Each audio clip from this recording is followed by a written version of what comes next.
It's another one of those where we've got guys who have something to play for, and we also have a lot of the best golfers in the world not playing this week. So with that said, Sheets, any overall things you want to talk about before we go by tier? Yeah. So this is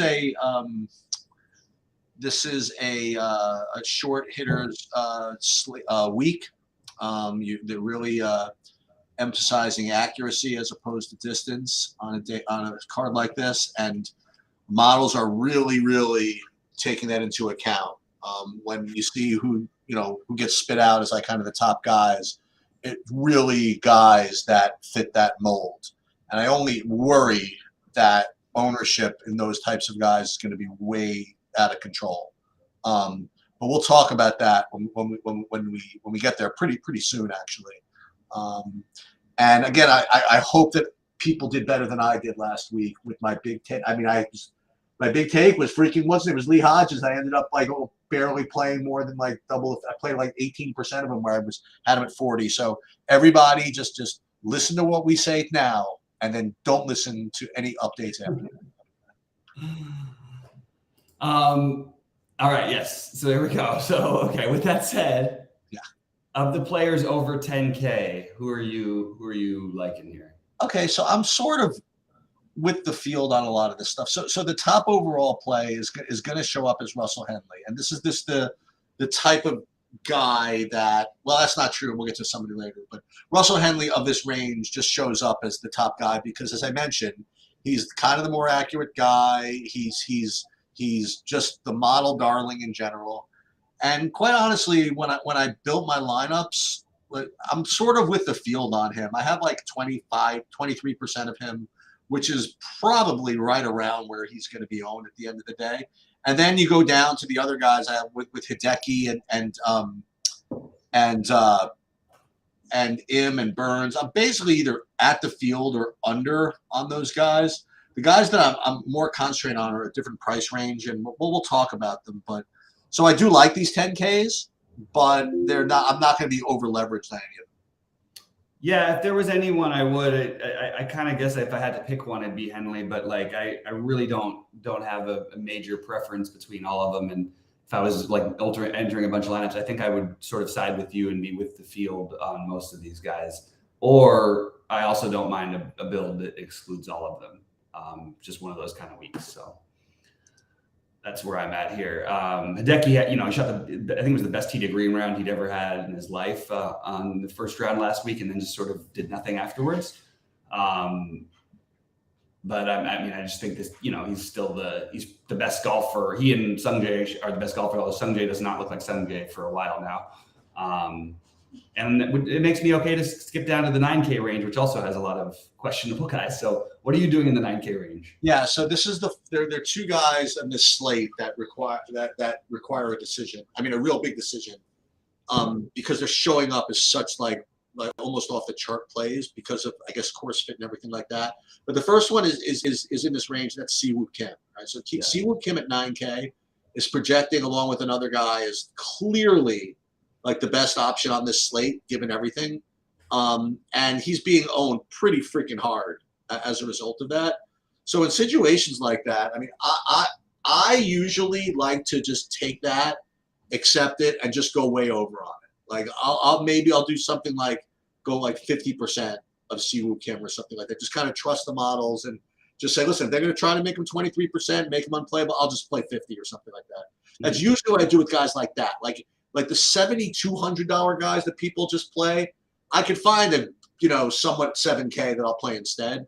But usually these guys I just kind of go overweight on them, which is what I'm doing here. Like I'm playing Siwoo Kim really, really heavy. Other guys that in this range that kind of look okay are Shane Lowry. He looks all right. But the guys I'm actually getting to, I mean, like Lowry, I'm only getting like 15% of, so I'm sort of like even with the field or under on that. The guy we're going to have to talk about every freaking day, every week until he freaking wins something is Justin Thomas, right? I mean, now he's actually in a weak field, and like a must-win too, kind of a thing. Yeah, I mean, I'm kind of with the field, I guess, on him, whatever that means. I mean, I'm going to have like 15% of him, but the overall best play by far for me in this range is Siwoo Kim. Yeah, I have Siwoo, Thomas, Siwoo, Lowry, and then you know what? I think I'm gonna say just F it and take a shot with JT. I mean, the weirdest thing is, other than hitting like the 7 balls in the water that he did last week, he actually played okay. Other than that, I mean, but you hit 7 balls in the water, you know, in a shootout type of tournament. It's kind of hard to make the cut, even though he just missed. So I actually thought he played a little bit better outside of those 7 shots. I think it was that went in the water. So I love Aberg, and I think that he's a guy I just want to be overweight on in general. But this is not like a course fit for him. It's just a guy who I really, really like. And I think he's got a huge future. But I'm with you that Siwoo and Lowry are my 2 favorites. Justin Thomas, I'm probably going to end up playing. And I like the idea of getting a couple of these guys in this range because I don't see a big difference between Shane Lowry and anybody at the 10K plus range. I don't see a huge difference between Siwoo and them for this tournament.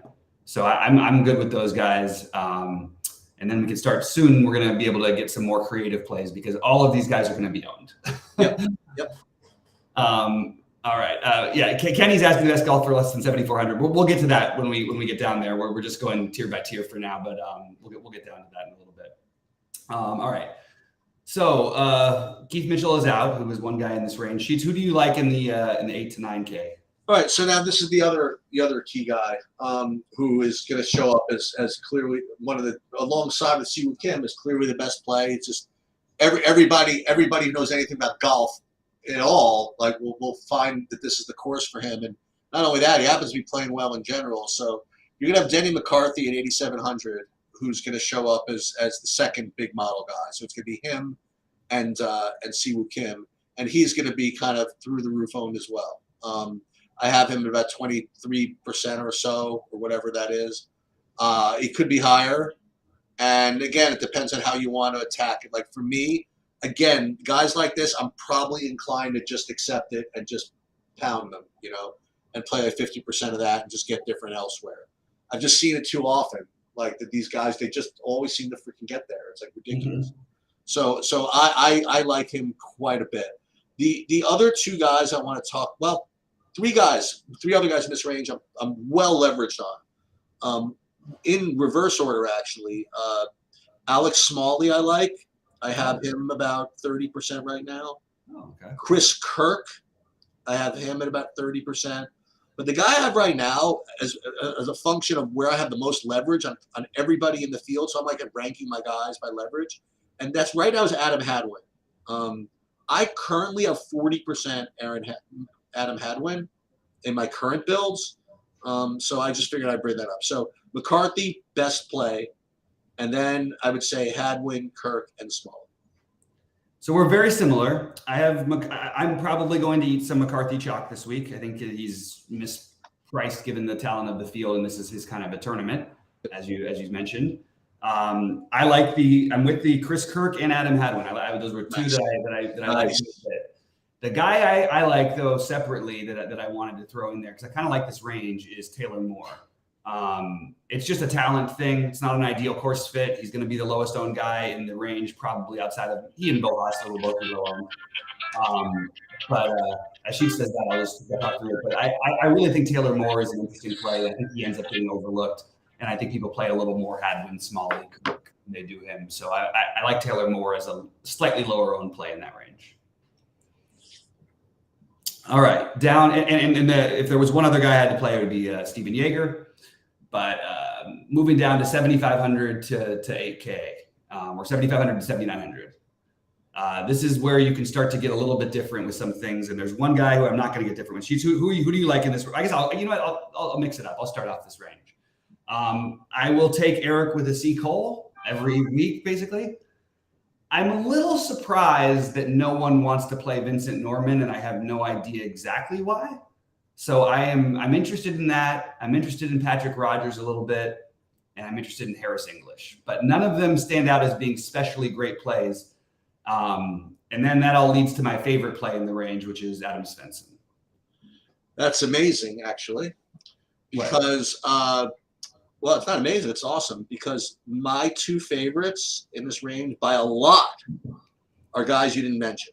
So we're gonna have some fun. My top overall, first of all, rated by exposure and probably by leverage, is actually JJ Spawn. I currently I just missed him almost. Yeah. Sorry. Go ahead. Yeah, so I have 30% JJ Spawn right now. And the other guy, who I have rated a little bit lower, but just as far as more leverage given the ownership, is actually Gary Woodland. Not exactly the greatest course fit, but nonetheless, I'm doing it. So those are my two favorites of the 7,500s and above. JJ Spawn by a ton, and then Gary Woodland. Yep. Can't argue with it.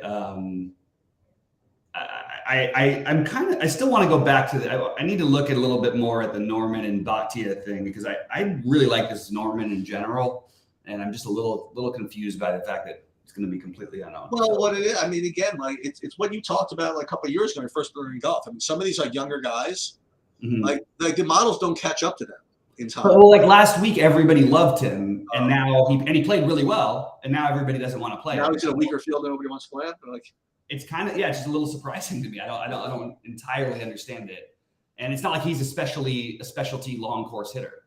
And hey, what's up? Just want to say hi to Joanne. Good luck to you as well this week in golf. I know Joanne's big on the golf, so Sheets, talk about your 7,500, 7K to 7,400. This may be answering Kenny G's question, who's in chat, asking who the favorite is in that range. Okay, so I thought Kenny was in there. I didn't know. No, different Kenny. Yeah, so currently, this is going to come as no surprise, really. That my top guy as far as exposure in this range is the course fit here is Brendan Todd.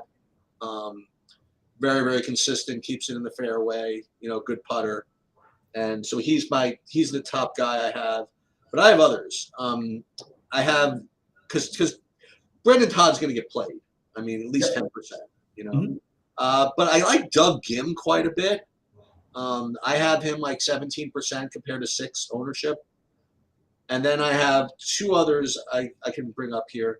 Andrew Putnam, I have him much more than his ownership. And Adam Shank, much more than his ownership. Okay. My guys here are, I love Doug Gim is my favorite, actually. Nice. Okay. Brendan Todd is a chalky guy, or not even that chalky, but a guy who I feel comfortable playing.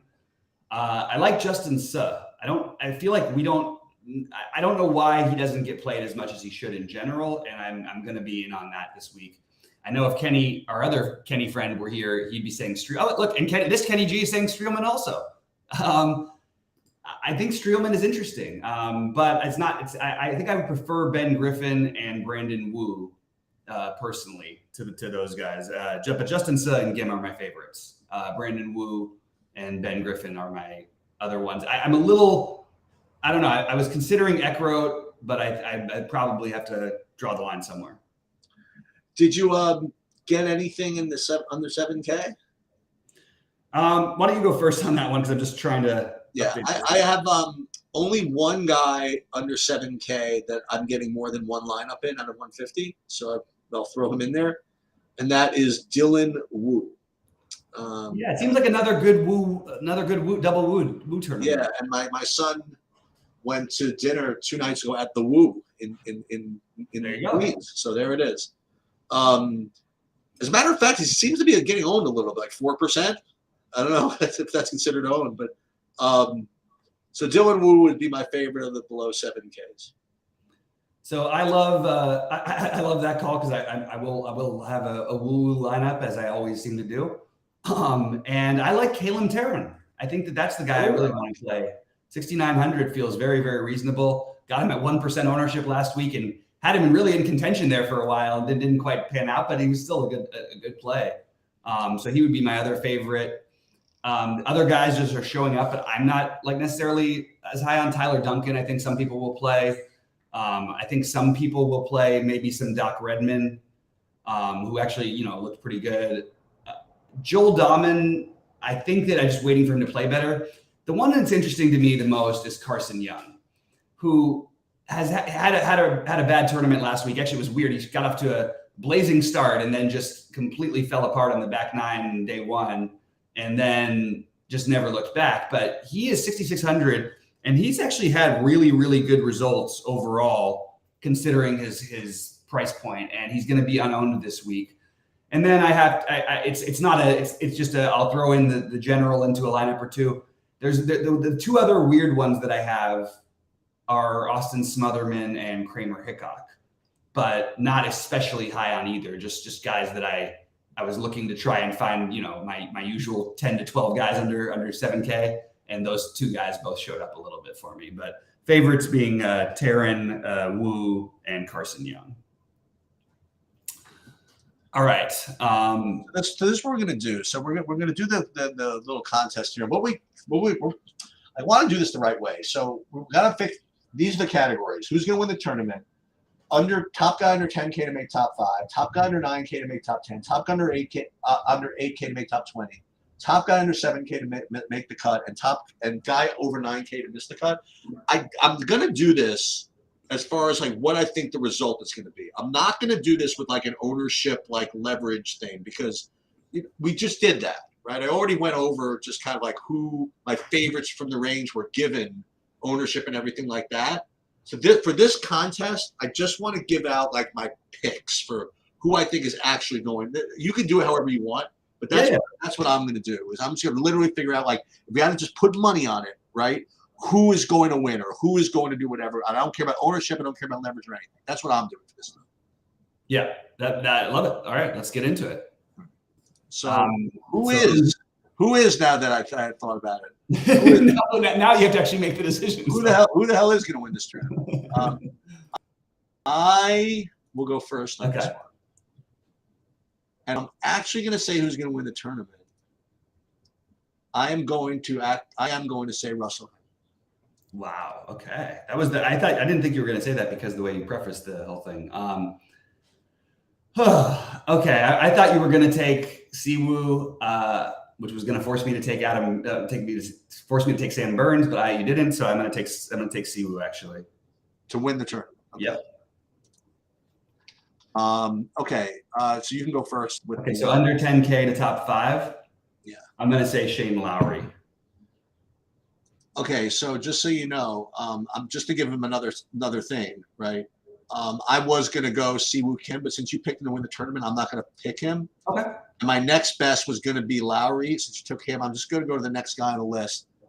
And this is actually kind of, you know what I'm gonna do? I am gonna say Justin Thomas. Okay. Top 5. All right, I will take Denny McCarthy. I know it's chalky, but I'm going to go with it. That's under 10K. Under 9K. Oh, so now you're going first under. Okay. Yeah. Great. Okay, so you're under 9K to okay. So for me, under 9K, I will go with Aaron Rye. Okay. It's a guy that we didn't talk about that I think is a very reasonable play. Yeah. All right, under 8K. Top 20. I think I'm gonna have to roll. Maybe it's not the right thing. I think I'm gonna roll with my guy Eric Cole though. And I am even with the ownership. I am gonna go with JJ Spawn. Spawn, okay. To go top 20. And then we have the under 7K to make the cut, which I guess I'm going to say. Boy, I feel like Dylan Wu is the right answer, but I really like this Carson Young play, so I'm just going to note to myself, Dylan Wu is the guy I'm picking. Okay, and I'm going to go then with, since you said I will go with my next guy on my list, which would be Matthew Neesmith, actually. Oh, okay. Just to make the cut. Yeah. Over 9K to miss the cut, I have a. Which I think we actually nailed last week, if I'm not mistaken. I think we got it. Did we? I think so. I think both of us got it, but I'm not sure. It's pretty rare to get both of the over 9Ks to miss the cut. I got kind of a standout for me. Okay, do your thing. For me, it's going to be Adam Scott. You really hate Adam Scott. I feel like every time, although when he was cheap, to your defense, you were like, why the hell is Adam Scott so cheap? Let's play Adam Scott. I would just like to say it's literally just projection based. So I'm like looking at my 9K guys, and he's just like, well, actually, Actually, Justin Thomas would be the next. Justin Thomas is my guy. That's who I was going to pick. Yeah. Yeah. Yeah. So, and I will go with Adam Scott. I'm probably playing Justin Thomas, but I'm still. I think he's the most likely to miss the cut. So I wanted to review these for a second. So there's going to Henley, Siwoo, Kim, and then I went to Thomas under 10K, and you went to McCarthy under 10. Who'd you go under 10K? McCarthy under 9. Well, who'd you go under 10K? Under 10K, I went Lowry. Lowry, right? Okay, perfect. So with Lowry, and then JT, and then I did Rye alongside of your correct Denny McCarthy, and then 7K we did. Who do we go? Not Poston. Spawn, and who was your under 8K? Under 8K is Eric Cole. Eric Cole, and then we went Neesmith and Wu. All right, so and then missed the cut Scott and Thomas. Okay, very good. Okay, I will probably push one more update a little later, but I'm I kind of like what I got going on. Yeah, and this is probably the last real slate, right? We thought it was last week, but it was a mistake on my part to say last week, but yes, this is the last real. Well, although Kenny will tell you that our Kenny will tell you that the real money, the real skill is in the playoff stuff. Which I believe actually might be true to some extent. It's just not as much fun, not as big a tournaments, all that kind of stuff. No, definitely not as much fun. All right. Good luck to everybody. Hope we have a great week. And Sheets, let's kill it. Good luck, everybody. Okay. Good luck tonight.